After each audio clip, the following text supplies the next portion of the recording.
भारत के हाथ लगी महाशक्ति। अमेरिका ऑस्ट्रेलिया भी हो गए भारत के दीवाने। चीन के लिए खोज लाया भारत तबाही का बारूद। यूक्रेन का दबाव, नेटो में शामिल हो जाए भारत। दोस्तों, भारत के हाथ में ऐसा खजाना लगा है जिसके दम पर भारत पूरी दुनिया को नचा सकता है। चीन और पाकिस्तान, जिनको भारत कभी भी चैन से सांसें तक नहीं लेने देता है, अब तो भारत इनकी बेचैनी को और बढ़ाने वाला है।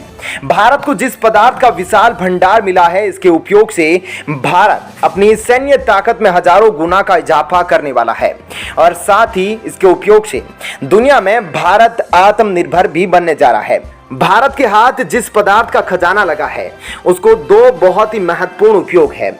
इसका उपयोग इलेक्ट्रिक जनरेट करने में किया जा सकेगा और दूसरा इसका उपयोग परमाणु हथियार बनाने में किया जाएगा। वहीं दोस्तों, भारत इसके उपयोग से पेट्रोल और डीजल के क्षेत्र में भी नया कीर्तिमान स्थापित कर सकता है। लेकिन अगर भारत इसका उपयोग अपनी मिलिट्री पावर के लिए शुरू कर दिया तो एक साथ चीन और पाकिस्तान को नक्शे से मिटा सकता है। केवल इनको नक्शे से ही नहीं मिटाएगा, बल्कि इनकी आने वाली 7 नस्लें पूरी तरीके से गायब होने वाली है। लेकिन भारत एक शांति प्रिय देश है। भारत की हमेशा से ही नो फर्स्ट यूज पॉलिसी रही। जब तक कोई भारत को जबरन परेशान नहीं करता, तब तक भारत किसी के ऊपर अटैक करने का तो दूर, उसके ऊपर आंख उठाकर देखता भी नहीं। तो चलिए आपको बताते हैं कि ऐसा कौन सा सफलता भारत के हाथ लगी है जिसकी वजह से भारत पेट्रोल, डीजल, कोयला सबका त्याग करके दुनिया में नए कीर्तिमान की शुरुआत कर सकता है। दोस्तों, भारत के हाथ एक ऐसी कामयाबी लगी है जिसके चलते अब पूरी दुनिया भारत के मुट्ठी में सिमट कर रह जाएगी। अभी तक भारत इस पदार्थ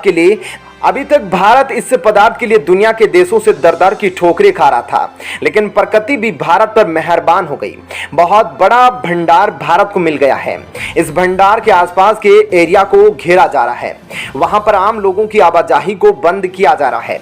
यह पदार्थ बड़ा खास है। अगर इसका सही उपयोग किया गया तो दुनिया में क्रांति ला सकता है, और अगर इसे हथियार के रूप में उपयोग किया गया तो यह पूरी दुनिया को मिटा भी सकता है। जी हाँ, हम बात कर रहे हैं परमाणु हथियारों को बनाने में उपयोग किए जाने वाले सबसे महत्वपूर्ण पदार्थ के बारे में।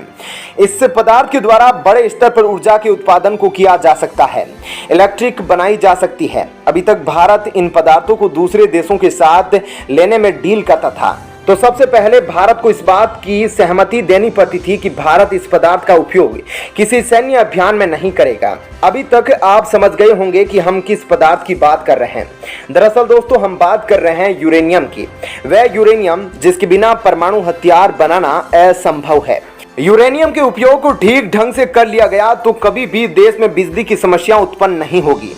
और सबसे खास बात यह है कि अब जो पदार्थ भारत के राजस्थान के सीकर में मिला है, यह काफी अच्छी गुणवत्ता वाला है। झारखंड और आंध्र प्रदेश के बाद अब सीकर में यूरेनियम का विशाल भंडार मिला है, और जिसकी खास बात यह है कि आंध्र प्रदेश और झारखंड की तुलना में यह राजस्थान का यूरेनियम काफी अच्छी गुणवत्ता का है।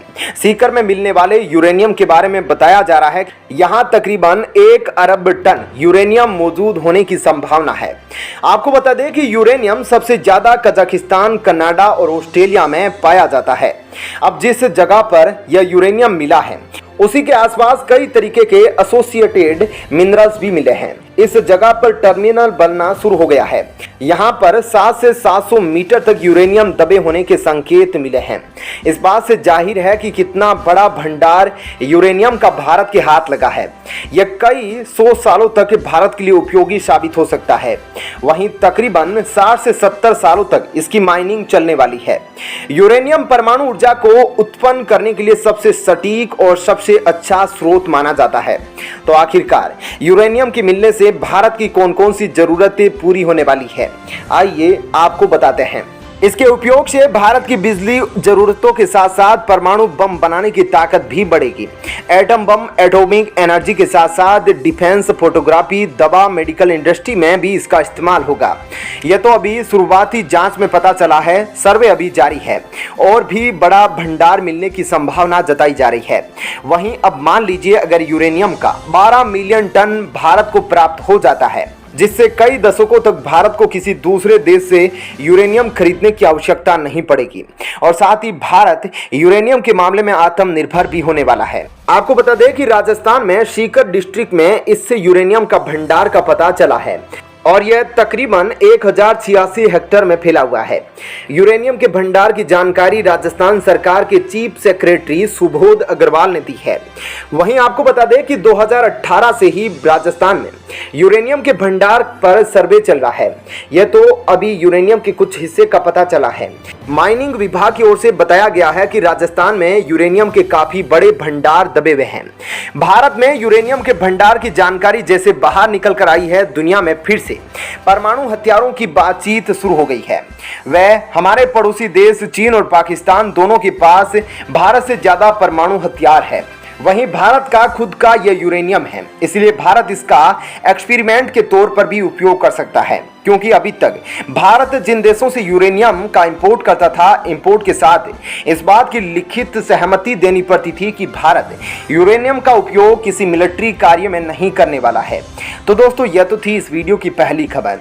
अब आइए आपको दूसरी खबर के बारे में बताते हैं। दोस्तों, रूस यूक्रेन युद्ध को 6 महीने से ज्यादा का समय गुजर चुका है, लेकिन अब एक बार फिर से रूस यूक्रेन पर जबरदस्त हमला करने की तैयारी में है। दरअसल रूस ने 3 लाख रिजर्व सैनिकों को उतारने का ऐलान किया है। आपको बता दें, जैसे भारत और पाकिस्तान के बीच कई युद्ध लड़े गए हैं और लगभग सभी में पाकिस्तान को हार का सामना करना पड़ा है और इतिहास की किताबों में भारत की जीत दर्ज की गई है। जब भी भारत और पाकिस्तान का नाम लिया जाता है तो उसमें भारत की जीत और पाकिस्तान की हार बताई जाती है। अब उसी प्रकार यदि रूस इस वक्त यूक्रेन पर हमला करना बंद कर देता है और अपने आप को पीछे खींच लेता है तो इतिहास के पन्नों पर रूस की यह बहुत बड़ी हार होगी, जिसका सामना कभी भी व्लादिमीर पुतिन नहीं कर सकते। दरअसल 2036 तक पुतिन रूस के राष्ट्रपति बने रहेंगे, इसके लिए उनके कार्यकाल के ऊपर भी यह बड़ा धब्बा होगा। उधर दूसरी ओर यूक्रेन एक बार फिर से भारत के कदमों में आ गया है और भारत से अपील कर रहा है कि भारत यूक्रेन पर शांति समझौते का गारंटर बने, यानी कि भारत गारंटी ले कि रूस और यूक्रेन पर हमला नहीं करेगा। दरअसल इस वक्त भारत के विदेश मंत्री एस जयशंकर अमेरिका के न्यूयॉर्क में हैं।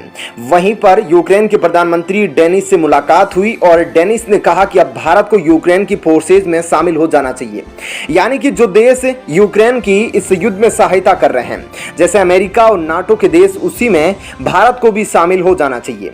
यह वही यूक्रेन है जो पाकिस्तान को बड़े स्तर पर हथियारों की सप्लाई करता है और उन हथियारों को पाकिस्तान भारत पर ही इस्तेमाल करता है। बहरहाल भारत यूक्रेन की इस बात पर सहमति नहीं जता सकता। फिलहाल दोस्तों, यूक्रेन की इस स्टेटमेंट पर क्या कुछ कहना चाहेंगे हमें कमेंट सेक्शन में जरूर बताइएगा और साथ ही वीडियो को लाइक और चैनल को सब्सक्राइब जरूर कीजिएगा। धन्यवाद।